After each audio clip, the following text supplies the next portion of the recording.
அம்மா மருமகளை சொல்லுங்க மாமா. இன்னைக்கு நான் எங்கேயும் வெளியே போற மாதிரி இல்லம்மா. ஏன் மாமா? எனக்கு பிடிச்ச படம் இன்னைக்கு டிவில போடுறாம்மா.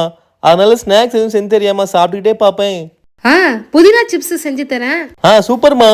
வீட்ல இருக்கிற சிம்பிள் இன்கிரீடியன்ஸ் வச்சு ஒரு சூப்பரான ஸ்நாக்ஸ் ரெசிபி புதினா சிப்ஸ். இது செய்யறதுக்கும் ரொம்ப ஈஸி தான். மிக்ஸி ஜார்ல ஒரு துண்டு இஞ்சி, 5 பல்லு பூண்டு, 3 காஞ்ச மிளகா, 1 கப் அளவுக்கு புதினாவை நல்லா இது போல கொரன்னு அரைச்சு எடுத்துக்கலாம். இப்ப மிக்சிங் பவுல்ல 1 கப் கோதுமை மாவு, 1 ஸ்பூன் வெள்ளை எள்ளு, ஒரு அரை ஸ்பூன் கிட்ட ஓமம், நம்ம அரைச்சு வச்சிருந்த புதினா பேஸ்ட், 2 டேபிள் ஸ்பூன் ரவை, கொஞ்சமா உப்பு, சூடான எண்ணெய் 2 டேபிள் ஸ்பூன் இதெல்லாம் சேர்த்து ஃபர்ஸ்ட் இது போல கலந்துக்கலாம். இப்ப கொஞ்சம் கொஞ்சமா தண்ணி விட்டு மாவை நல்லா சப்பாத்தி மாவு பிசைற மாதிரி நல்லா சாஃப்டா இது போல பிசைஞ்சு எடுத்துக்கலாம். பிசைஞ்சதும் ஒரு அரை மணி நேரம் அப்படியே ஊற விட்டுருங்க. இப்ப அந்த மாவுல நல்ல ஒரு பெரிய பால் சைஸ் அளவுக்கு மாவு எடுத்து நம்ம சப்பாத்தி திரட்டியில நல்லா இது போல திரட்டிக்கலாம். ரொம்ப மெலிசா இல்லாம ரொம்ப தடியா இல்லாம மீடியம் சைஸ்க்கு திரட்டிக்கலாம்.